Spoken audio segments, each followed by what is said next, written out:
我是瓜皮儿，《明日传奇》第4季前情提要。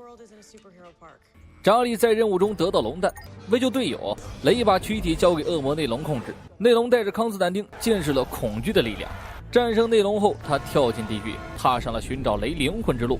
内龙以帕默尔科技前 CEO 身份宣传着关于魔法生物的恐怖。Sarah 计划夺回时间局，接着收到了诺拉的来电。他已经把时间局摸透，并且要救回蒙娜。盖瑞在夏普的办公室折腾着塔比瑟，他已经满足于拥有了3个头儿。老太太教唆他报复传奇，但盖瑞不想，甚至还想成为传奇的一员。在提到进入地狱的康斯坦丁后，他还有点幸灾乐祸。卡利布拉西斯看到康斯坦丁，立刻放下手头的针线活追了过去。为了让群众相信魔法生物的存在，内龙想要蒙娜配合。得知蒙娜被虐待，传奇队员们蓄势待发。夏普即将打开传送门，结果俩人没了。诺拉也突然消失。3人拿着书出现在办公室，姐妹们比较忙，没时间读书。她灵光一闪，她们刷的读完了。接到内特的通讯后，盖瑞要 Sarah 帮忙带个好，没有主心骨，任务就不能按原计划进行。他们只好把进攻改为渗透。扎康踏着6心不认的步伐走在地狱的街道，拐角处让一个小姐姐给粘上。他要打听一位名叫马氏的灵魂交易者，圣水可以作为信息交换的条件。这个女人不仅知道马氏的出没地点，还知道扎康的名字，因为半个地狱的人都在找他。他在震惊中带着威士忌离去。塔比瑟就纳了闷呢，说啥盖瑞也不报复传奇。他突发奇想，化为乘波号船长盖瑞。他并不讨厌诺拉，而且觉得自己也没做过什么坏事，被送下地狱实在是冤枉。好在内龙像英雄一样把他拉出地狱，尽管内龙比他还老，他也愿意以身相许。话毕，诺拉被快递到了内龙身边。为了报复，他要用诺拉最爱的这副躯体向地球释放恐惧和愤怒。队友们潜入进发布会，他说自己制造了一套战衣，可以专门对付魔法生物，只要下载天眼 App 就可以定位到身边的怪物。为了证明魔法生物的存在，蒙娜被带上演讲台。康斯坦丁顺利找到当初自愿被他送进地狱的马舍。内龙准备在地球上大量收集灵魂，这也意味着他要称王。债主追了上来，他逃到角落。法师评 A 果然谁也打不过，但是因为3巨头都喜欢折磨他，如果他死掉，3巨头绝对不会放过杀他的人。内龙把他描述的极为暴躁，威胁之下，他跪在地上，身体越来越鼓，证实了内龙对魔法生物的描述。他被一炮击倒，正准备攻击的米克突然消失，还有内特。在内龙的怂恿下，扎利被认定为女巫。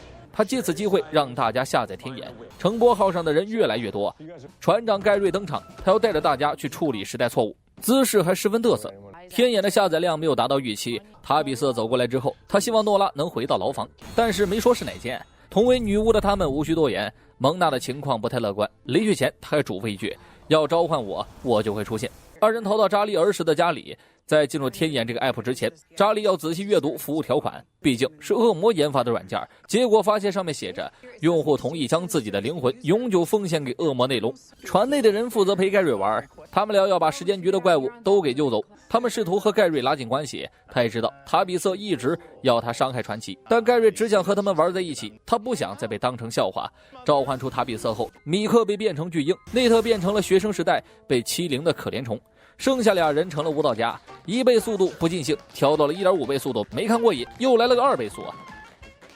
查理的能力派上用场，2人敲定方案后，小查理和他妈回来了，2人慌乱之下离去。小查理回到屋中后，发现了被遗忘的龙蛋。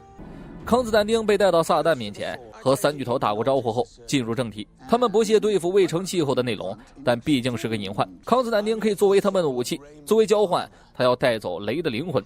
巨头们这次决定要耍他，让他在阿斯特拉和雷之间做抉择。他进入另一个维度，那里阿斯特拉在被恶灵追逐，他眼看着小女孩被带走，最终的抉择是阿斯特拉。查理押送扎利走进时间局，乘波号这边2人累得够呛，内特看不下去了，盖瑞感觉快玩脱了，接着把他们恢复了原样。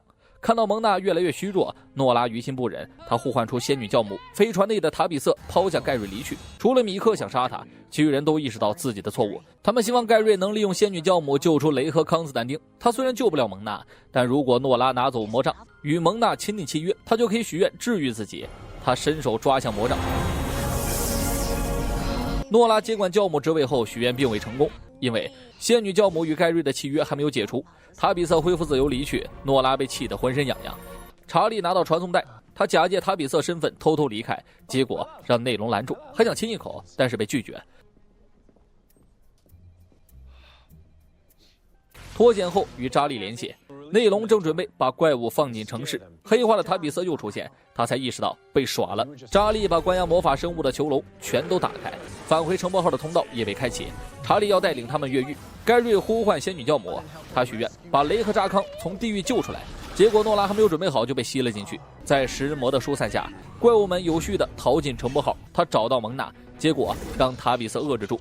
查理出现带他逃走，唯一的魔法生物被留了下来。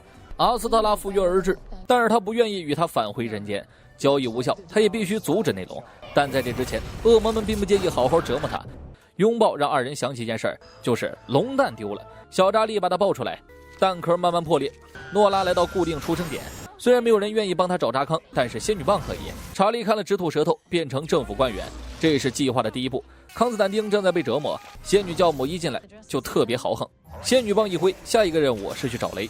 但雷现在没有肉身，他的灵魂在地狱里会被作为货币，作为内龙的货币应该还在宝库里。魔法不能让他们直接进去，他们要找个值得信任的人帮忙。孩子们把查理围在中间，他的新宠物米特拉在围着孩子们转圈，小龙也非常配合的表演。老师闻声过来，二话不说按下天眼按键，立刻出来2黑人把米特拉打包带走。这一切都被他们看在眼里。吉迪恩直播发布会的全程，他在为艾普做宣传，而这个议员和他站对立面。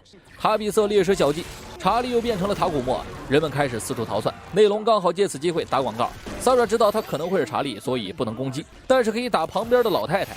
他控制查理攻击安保人员，萨拉趁机接近和他打斗，他2下被秒，武器也脱手，魔法失效，虚弱的查理倒地，他的价值已经被榨干，所以不用追去。内龙找到阿斯特拉，本来还想巴巴点别的，结果他的真实身份被识破，他也不装了。仙女教母也叫了过来，他被抛弃在这里很长时间，不过早就已经看开，在地狱中活得如鱼得水时，内龙的出现毁掉一切。为了自己，他决定合作，因为直播的缘故，市民们看谁都像怪物。这也正如内龙所愿，产生了恐惧与愤怒的情绪。吉丁恩监测出城市上空出现奇怪现象，天空之中的负面情绪被塔比瑟的魔杖吸收。地狱的众人也不出意外地看到这一切。电视里的内龙向地狱居民转播，通往人间的大门即将被打开，3人必须尽快救出雷。说这里是魔法生物幼儿园也不为过。喂食期间，2人显得格格不入，他们被赶了出去。为了战胜内龙，他们要消除恐惧。消除恐惧的最好办法就是面对恐惧。内特灵光一闪，想起了海伍德乐园。如果这些生物没有威胁，恐惧就会自然而然消失。但公园建好可能要2-3年。2人混进内龙宝库，大妈被一拳干晕过去。他们要在这里找到写有雷名字的货币。查理突然想到那本魔法书，说曹操，曹操就到。夏普一激动，内特负责把主题乐园画出来，他俩负责把怪物打扮得可爱一点，剩下人要想一个营销计划。下笔的时候，查理做的时间漏洞探测仪有了响应。海伍德乐园把未来世界变得更加美好，他也因此没有经历失去家人的痛苦。如果这个机会成功，他的弟弟就能活下来，他也不会加入传奇。为了留住队员，他会待在时光穿梭区，以此不被影响。在仙女棒的指引下，找到了雷的硬币。阿斯特拉会帮他们找到雷的灵魂。接到手里后，听到了雷的尖叫声。康斯坦丁希望在进去之前他能做好准备，雷很可能已经不再是人类。打开门后，雷正在玩叠叠乐，和被他传染中二病的萨维奇一起。这边的宣传片素材已经想好，在人形鼓风机的配合下，萨拉说台词的时候不禁笑出了声。绿箭侠仍然酷得不要不要的，盖瑞版闪电侠2的一批。拍完这些后效果还不错，这么拍是因为3个本尊不同意露脸，雷还以为他俩也死了，结果让诺拉亲了一口。别人那么担心，他却在这里打牌。萨维奇被派到这里来折磨他，深入交流后，他感染了雷的中二病。盖瑞的心愿达成，他们即将离开这里。临别前，萨维奇还让雷帮忙带个号。回来之后，雷还是一枚硬币，因为内龙还在占领他的躯体。内龙占领雷身体的前提是不杀掉内特。康斯坦丁提议拿队友祭天，这样他就不会离开雷的身体。萨拉坚决不允许这种事情发生，尽管再怎么说，他也是听不进去了。内特开始提笔创作。乐园在魔法的作用下成型，很快迎来了开业。这里被称为世界上最快乐的地方。盖瑞在外面招揽人们，观看超级英雄大战怪兽。临表演前还特地嘱咐他们，雅家婆婆不要把观众当开胃菜，麦克不要说脏话。节目马上就要开始，盖瑞在欢呼声中介绍着传奇。白金丝雀和钢铁公民按照米克的剧本表演。怪物们登台，开打之前萨尔说要让他们表演才艺。监视者看了直摇脑袋，观众们也觉得无聊，在一片嘘声中准备离去。突然一声龙啸吸引了众人目光，火焰喷涌而出，一条龙登场，降落在舞台中央。观众们这才看得起劲儿。还有个在吃爆米花，盖瑞试图安抚大家，这只是演出的一部分。诺拉这下也没了超能力，塔比瑟站出来恐吓观众。康斯坦丁知道他要在这里打开传送门，塔比瑟控制米特拉制造恐慌，萨拉再次上前阻止。后排法师准备放技能，结果被肉法师干倒。逃跑的人们被米特拉赶回剧场，萨拉战败，恐惧被他的魔杖吸收。他看向萨拉走去，就在他准备认命时，小扎利出现让他跳舞。塔比瑟被大尾巴抡飞，内龙出现，但他已经被米特拉吃进了肚子。魔法失效，他变回原样，魔杖戳在地上。内龙打开了地狱通往人间的大门，他召唤着地底的恶魔。康斯坦丁站出来要和他决一死战，结果被内龙一把抓住，扭断了脖子。钢铁公民变回康斯坦丁，这是他自己的选择。内龙由于毁掉恶魔的约定显形，康斯坦丁一记嘴炮给他打得灰飞烟灭。在咒语的催动下，雷的灵魂被返还，但是看到了死去的内特，扎利不顾后果的跑了过来，想要救活内特需要更高级的魔法。扎利无助地哭着，他也只能无奈地看着。父子二人相遇，汉克觉得这时缺少音乐，唱起了甜蜜宝贝詹姆斯。米克被附身，扎利和食人魔也唱了起来，越来越多的人开始加入。魔杖发光，康斯坦丁拾起魔杖，他们要把恐惧化为爱的力量。最初看戏的观众走向他们，就像上一季一样，所有人手拉着手，父子二人沉浸其中。海伍德公园带来了爱与美好，在众人的歌声之下，魔杖开始发光，吸收了所有的爱的力量。父亲眼含泪水推下了内特，而他也活了过来。二人接了最后一次吻，相拥在一起后，空气图腾的使用者变成了扎利的弟弟。传奇们解决了恶魔内龙，最初的成员所剩无几，也有了更多新人的加入。阿斯特拉手持15枚灵魂货币来到兑换处，其中包含着各个时代的统治者，他给了这些亡灵第二次生命。我是瓜皮儿，明日传奇第5季，敬请期待。